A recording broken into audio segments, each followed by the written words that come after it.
Hello students, मैं अभिषेक सिंह स्वागत करता हूं आपके अपने इस YouTube चैनल पर। स्टूडेंट्स, आज की इस वीडियो में हम जानेंगे पदार्थों का वर्गीकरण यानी क्लासिफिकेशन ऑफ मैटर।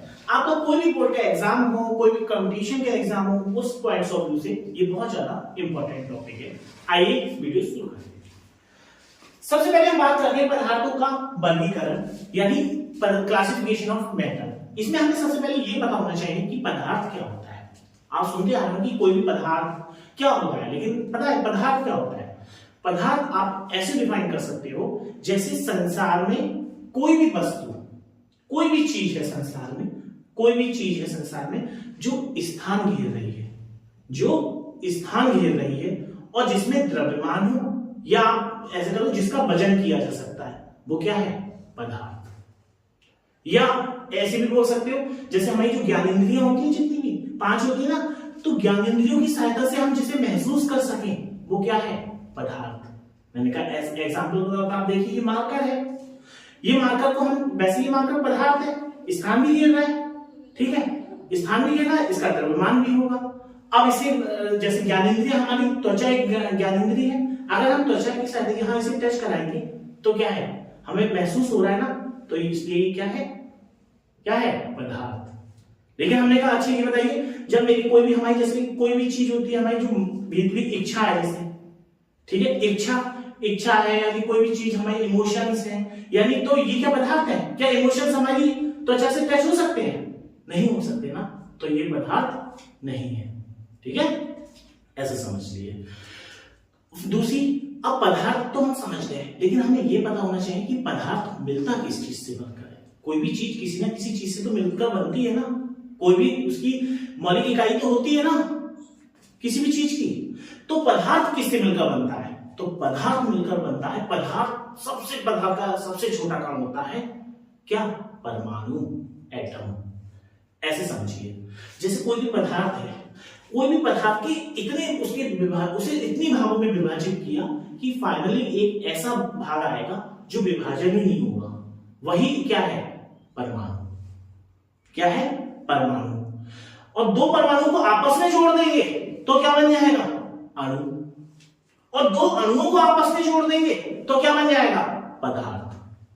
नहीं ऐसे समझिए, जैसे मानिए कोई पदार्थ है, ये पूरा पदार्थ है, मैंने इसके तो विभाजन किया, 1 विभाजन हो गया, 2 विभाजन हो गया, 3 विभाजन हो गया, 14 वाले का विभाजन ही नहीं हो रहा, नहीं हो रहा है ना इसका विभाजन।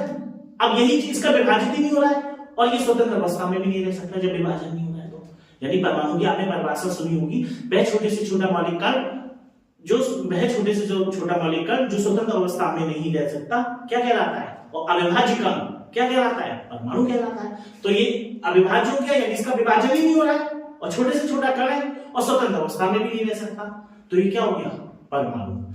ऐसे मैंने कहा एक परमाणु ये है इस पदार्थ कोई, और एक परमाणु ये है, और इन दोनों परमाणु को मैंने आपस में मिला दिया तो ये क्या बन गया? अणु। ऐसे ही माना एक परमाणु ये है, एक परमाणु ये है, ऐसे इन दोनों को मिला दिया, क्या बन गया? अणु। और ऐसे ये भी अणु हो गया, एक अणु ये हो गया, दो अणुओं को आपस में मिला दिया, क्या हो गया? क्या बन गया? और दो अणुओं को आपस में मिलाने पर पदार्थ। आप समझ गए? पदार्थ की सबसे छोटी इकाई परमाणु, परमाणु से मिलकर अणु, अणु से मिलकर पदार्थ। यानी H2 गैस सुनी होगी आपने, हाइड्रोजन गैस। तो हाइड्रोजन गैस किन अणु होता है? Hydrogen gas. तो H2 अणु हो गया, H2 अणु किन से मिलकर बना है? कितने परमाणु से मिलकर बना है? तो H प्लस H परमाणु से मिलकर बना है, ठीक है, याद रखेंगे। 2 परमाणु से मिलकर अणु बनता है और 2 अणु से मिलकर पदार्थ बनता है, ठीक है। अब बात करते हैं क्लासिफिकेशन ऑफ मैटर। पदार्थ का वर्गीकरण 2 प्रकार से होता है, एक भौतिक वर्गीकरण और एक रासायनिक वर्गीकरण। भौतिक वर्गीकरण भी कितने प्रकार से होता है? 5 तरीके से। कितने? 5। ठोस, द्रव, gas, plasma, boson, steam, condensate, ठीक है, बीईसी। तो सबसे पहले बात करते हैं ठोस। आप जानिए जैसे मेरी मुट्ठी को, इसे मानिए 1 परमाणु और इसे मानिए 1 परमाणु। तो ठोस के परमाणु कैसे होंगे? बिल्कुल पास-पास। कैसे होंगे? बिल्कुल पास-पास। इसलिए ठोस के जब परमाणु को बीच में चोट लगेगी तो परमाणु को तोड़ने में बहुत टाइम लगेगा, बहुत तकलीफ होगी, इसलिए ठोस के अणु क्या होते हैं? परमाणु और अणु पास-पास। जैसे लोहा हो गया, लकड़ी हो गई, बर्फ हो गया, इनके अणु पास-पास। द्रव के अणु या परमाणु कहां होते हैं? परमाणु दूर-दूर। ठोस के पास-पास, द्रव के दूर दूर और गैस के बहुत दूर। तो द्रव में क्या हो गया, तेल, पानी, अल्कोहल हो गया। गैस में क्या हो गया, हवा, ऑक्सीजन, ये सारी क्या हो गई, गैसेस हो गई। इनके अणु कहां जा रहे होंगे, इनके अणु या परमाणु, एक अणु यहां भाग गया, एक अणु यहां भाग गया, यानी अणु इनके सब दूर दूर होंगे। किनके, गैस के, और द्रव के थोड़ा पास पास होंगे, और ठोस के बिल्कुल चिपके हुए होंगे। ठीक है, तीन तो समझ गए। अब मुख्यतः कोई पूछे आपसे पदार्थ की चौथी अवस्था क्या होती है, तो किसी भी पदार्थ की चौथी अवस्था होती है प्लाज्मा। क्या होती है, प्लाज्मा। ऐसे समझिए, ठोस है, ठोस को गर्म किया, द्रव में चेंज हुआ, द्रव को गर्म किया, किसमें चेंज हुआ, गैस को। उन्होंने गैस को भी जब गर्म कर देंगे, जब गैस को भी जब गर्म कर देंगे, यानी गैस की आयनीकृत अवस्था, गैस की आयनीकृत अवस्था। आप ऐसे समझिए, ठोस को गर्म किया द्रव में, द्रव को गर्म किया गैस में। अब हमने जब गैस को जब बहुत ज्यादा गर्म करेंगे, बहुत ज्यादा टेम्परेचर पे गर्म करेंगे, तो गैस में से इलेक्ट्रॉन्स रिलीज हो जाते हैं, मुक्त हो जाएंगे। जैसे ही इलेक्ट्रॉन्स मुक्त होंगे गैस में से, तो गैस चमकने लगेगी। क्या होने लगेगी, चमकने लगेगी, और एक विद्युत की भांति कार्य करने लगेगी। किसकी भांति, विद्युत की भांति। और इसी गैस के चमकने को क्या कहते हैं, प्लाज्मा, यानी पदार्थ की चौथी अवस्था प्लाज्मा। ठीक है, तो आप ऐसे एग्जाम्पल के तौर पे आप समझिए कि हमारे सौर मंडल में जितनी भी चमकती हुई चीजें दिख रही हैं आपको, सूर्य हो गए, तारे हो गए, जो आकाश की बिजली कड़कड़ाती हुई बिजली देखते हैं तो वो चमकती है, वो सब किसके एग्जाम्पल हो गए, प्लाज्मा के। सूर्य, बिजली, तारे, ये सब क्या हो गए, प्लाज्मा के। आप ऐसे समझिए, ज्वालामुखी का आपने लावा देखा होगा, तो लावा भी गैसों का मिक्सचर होता है और बहुत ज्यादा उसमें चमकता है, तो लावा भी क्या हो गया, प्लाज्मा। क्या हो गया, प्लाज्मा। ठीक है, ध्यान रखिए। अब जब गैसों को बहुत गर्म किया तो प्लाज्मा बन गया, ये तो हम समझ गए, चौथी अवस्था बन गई। अब गैसों को बहुत ज्यादा ठंडा कर दिया, उन्होंने कहा भाई कितना ठंडा कर दिया गैसों को, तो हमने कहा -273 डिग्री सेंटीग्रेड तक ठंडा कर दिया। -273 कह रहा हूं, 0 डिग्री पर बर्फ जम जाती है, और माइनस और जाना है 273 डिग्री, इतना ठंडा कर दिया किसी भी गैस को, तो वो कौन सी अवस्था में आ जाएगी, बोस-आइंस्टीन कंडेंसेट अवस्था में, यानी पदार्थ की पांचवी अवस्था में। यानी किसी भी पदार्थ को -273 डिग्री सेंटीग्रेड पर ठंडा कर दिया जाए, या परम शून्य ताप पर या 0 केल्विन ताप पर ठंडा कर दिया जाए, तो वो कौन सी अवस्था में परिवर्तित हो जाती है, पदार्थ की पांचवी अवस्था में कहलाती है। ठीक है, ध्यान रखिए, ये तीनों अवस्थाएं, पांचों अवस्थाएं समझ गए आप, ठोस, द्रव, गैस, चौथी अवस्था प्लाज्मा, पांचवी बोस-आइंस्टीन कंडेंसेट। ये हमारा हो गया भौतिक वर्गीकरण। अब हम बात करते हैं रासायनिक वर्गीकरण। रासायनिक वर्गीकरण कितने प्रकार से होता है, शुद्ध पदार्थ और मिश्रण। कितने, शुद्ध पदार्थ और मिश्रण। शुद्ध पदार्थ कौन होते हैं, शुद्ध पदार्थ होते हैं हमारे सामान्यतः दो प्रकार के, एक तत्व और एक यौगिक। उन्हें का तत्व क्या होता है भाई, और यौगिक क्या होता है, अब हम ये बताते हैं। जैसे आप देखिए, आपने आवर्त सारणी पढ़ी होगी, आवर्त सारणी में आपने 118 तत्व पता है, ठीक है। जैसे आपने पढ़ा होगा, हाइड्रोजन हो गया, हीलियम हो गया, लिथियम हो गया, 118 तत्व तक हैं। तो ये क्या है, तत्व। उन्होंने क्या, इसका मतलब क्या हो गया, तो उन्होंने आप ऐसे समझिए, जो एक ही प्रकार के परमाणुओं से मिलकर बनता है वो क्या कहलाता है, तत्व। यानी एक ही प्रकार के परमाणु, हमने कहा कैसे, आप ऐसे समझिए, सोना, सोने में कोई मिलावट होती है, नहीं होती है, तो सोने एक ही प्रकार के परमाणु से मिलकर बना है। चांदी में कोई मिलावट होती है, नहीं होती है, नहीं होती ना। तो ये जो एक ही चीज से मिलकर बनता है उसे क्या कहते हैं, तत्व। तो सोना हो गया, चांदी हो गया, ये सब क्या है, तत्व।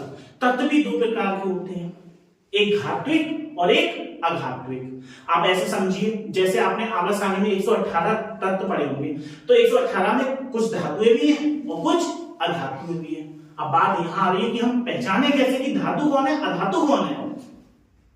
ठीक है, धातु अधातु कौन है, तो आप ऐसे समझ लीजिए, जिसके भी ऊपर प्लस का साइन लगा हो, जैसे आपने देखा होगा Na+, Al3+, Mg2+, प्लस का चिन्ह होता है, तो वो क्या होती है, धातुएं। और जिसके ऊपर माइनस का चिन्ह लगा हो वो क्या होगी, अधातु। यानी क्लोरीन हो गया, सल्फर हो गया, ऑक्सीजन हो गया, अधातु। उन्होंने कहा भाई माइनस और प्लस हमें नहीं समझ में आया, तो आप ऐसे समझिए, प्लस का मतलब होता है जो इलेक्ट्रॉन्स को ग्रहण, वो जो इलेक्ट्रॉन्स को त्याग दे, वो क्या है? धातु। और जो इलेक्ट्रॉन्स को ग्रहण कर ले वो क्या है? अधातु। जिस पर यानी जब ग्रहण करेगा तो उस पर कर्जा हो गया यानी माइनस में आ गया तो वो क्या हो गई? अधातु। और जिसने इलेक्ट्रॉन्स को दे दिया तो वो क्या हो गया? धातु। ठीक है, ध्यान रखना। आप ऐसे समझ लिए जैसे मैंने सोडियम का परमाणु क्रमांक कितना होता है? Na का कितना होता है? Na के ऊपर 1 प्लस होता है तो इसका परमाणु क्रमांक कितना होता है? 11। तो इसका जब हम इलेक्ट्रॉनिक विन्यास निकालेंगे तो आपको पता है पहले एक कक्षा में कितने होते हैं? 2, दूसरे में 8, अंत में कितने होते हैं? तीसरे में। अब अष्टक पूरा करने वैसे कितना होना चाहिए? 1, तभी तो 11 बने। 2 8 10 11। लेकिन इसे चाहिए कितने? 7 चाहिए। अब बताओ खुद कि ये 7 लेगा या 1 वापस कर देगा? तो इससे अच्छा ये वापस दे ही देगा, एक किसी और को दे देगा, कहेगा ये भैया हमसे ले लो। जैसे ही लेगा तो इस पे 1 आ गया प्लस। आया समझ में? इसलिए इस पे 1 प्लस। ऐसे मैग्नीशियम में कितना होता है? Mg2 plus. तो मैग्नीशियम में कितना? 12। तो 12 का क्या बनेगा? 2, 8 और Na में कितना? 2। मैग्नीशियम 2 दे देता है इसलिए Mg2 पर 2 प्लस हो गया। 2 इलेक्ट्रॉन्स उसने त्याग दिए इसलिए Mg2 प्लस धातु हो गई। ठीक है। अब क्लोरीन होता है, क्लोरीन के ऊपर 1 माइनस होता है, Cl माइनस। क्लोरीन का कितना होता है? 17। तो 2, 8, 7। अब बताओ क्लोरीन अपने साथ किसी को इलेक्ट्रॉन्स दे देगा या 1 ले लेगा? तो वो 1 इलेक्ट्रॉन्स किसी से ले लेगा ना, उधार ले लेगा किसी से। जैसे ही वो एक किसी से उधार लेगा तो उस पे 1 माइनस हो जाएगा, इसलिए Cl को 1 माइनस होता है। समझ गए? तो ये क्या है? क्लोरीन एक अधातु, क्योंकि इस पर माइनस चार्ज हो गया। ठीक है, अब हमने ये पढ़ लिया। अब हम जानते हैं यौगिक। यौगिक क्या होता है? तो 2 तत्वों को मिलाकर और 2 तत्वों को एक निश्चित अनुपात में मिला दिया तो वो क्या बन जाता है? यौगिक। निश्चित अनुपात में हो, उनका अनुपात निश्चित हो। जैसे उनका 2 तत्व कोई भी ले लो, मैंने कहा एक तत्व ले लिया हाइड्रोजन और एक तत्व ले लिया ऑक्सीजन। तो हाइड्रोजन और ऑक्सीजन को एक निश्चित अनुपात में मिला दिया जाए। तो मैंने कहा कितना निश्चित अनुपात लिया? तो मैंने कहा हाइड्रोजन के ले लो 2 तो H2 और ऑक्सीजन के ले लिया O, A को। तो क्या किस अनुपात में हो गया? इनका निश्चित अनुपात हो गया यानी 2:1। तो ये क्या कहलाया जाएगा? यौगिक। यानी किस 2 तत्वों को निश्चित अनुपात में मिलाने पर क्या बनेगा? यौगिक। ठीक है, H2O। ऐसे मैंने कहा ऐसे करो NaCl। तो सोडियम भी एक तत्व है और Cl भी एक तत्व है। दोनों को मिला दिया, कितने अनुपात में मिलाया है? 1:1 निश्चित अनुपात में मिलाया है। तो ये साधारण नमक है तो ये क्या है? यौगिक। समझ गए? यौगिक और तत्व क्या होते हैं? ठीक है, यौगिक की 2 प्रकार के होते हैं, कार्बनिक और अकार्बनिक। कार्बनिक यौगिक कौन होते हैं? एक सेकंड पानी पी रहा हूं। कार्बनिक यौगिक ऐसे समझ लीजिए जिसमें कार्बन और हाइड्रोजन एक साथ होते हैं। जिसमें कार्बन और हाइड्रोजन एक साथ होते हैं वो कार्बनिक यौगिक। उनका कैसे? देखिए C2H5OH एथिल अल्कोहल है तो इसमें कार्बन और हाइड्रोजन एक साथ है तो वो कार्बनिक यौगिक। और जिसमें कार्बन और हाइड्रोजन एक साथ नहीं होंगे वो अकार्बनिक यौगिक। हमने कहा अकार्बनिक यौगिक जैसे मैंने कहा H2O है। H2O क्या इसमें आपको कार्बन और हाइड्रोजन तो दिख रहा है, कार्बन दिख रहा है? नहीं दिख रहा है। तो ये क्या हो गया? अकार्बनिक। अब मैंने कहा अच्छा ये बताओ अगर C2H5OH है तो इसमें C भी दिख रहा है H भी दिख रहा है, दोनों दिख रहा है तो ये कौन सा यौगिक हो गया? कार्बनिक यौगिक। आप समझ गए कार्बनिक और अकार्बनिक कौन सा यौगिक होता है? कार्बनिक यौगिक अकार्बनिक। अब कार्बनिक यौगिक याद रखना, कार्बनिक यौगिक जल में कौन होता है? अघुलनशील होता है। जल में अघुलनशील होता है कार्बनिक यौगिक और अकार्बनिक जल में घुलनशील होता है। अब बताइए जल में विद्युत प्रवाहित की जा सकती है? पानी में करंट जा सकता है? जा सकता है नहीं। और मैंने बताया H2O क्या होता है? अकार्बनिक। तो इसलिए हम ये भी कह सकते हैं H2O यानी अकार्बनिक। कोई भी अकार्बनिक यौगिक होता है उसमें वह विद्युत की सुचालक होती है यानी उसमें से इलेक्ट्रिसिटी फ्लो हो सकती है। और जो कार्बनिक होता है उसमें विद्युत प्रवाहित नहीं हो सकती, अकार्बनिक में विद्युत प्रवाहित हो सकती है। ठीक है, ध्यान रखना। यौगिक 2 प्रकार के, कार्बनिक और अकार्बनिक। अब रासायनिक वर्गीकरण शुद्ध पदार्थ का पता ही है, एक तत्व हमने पढ़ लिया, यौगिक पढ़ लिया। अब हम क्या पढ़ते हैं रासायनिक वर्गीकरण में? मिश्रण। मिश्रण भी 2 प्रकार से होता है, एक समांगी और एक विषमांगी। हमने पढ़ा था कि यौगिकों में क्या करते हैं, इनका अनुपात निश्चित होता है।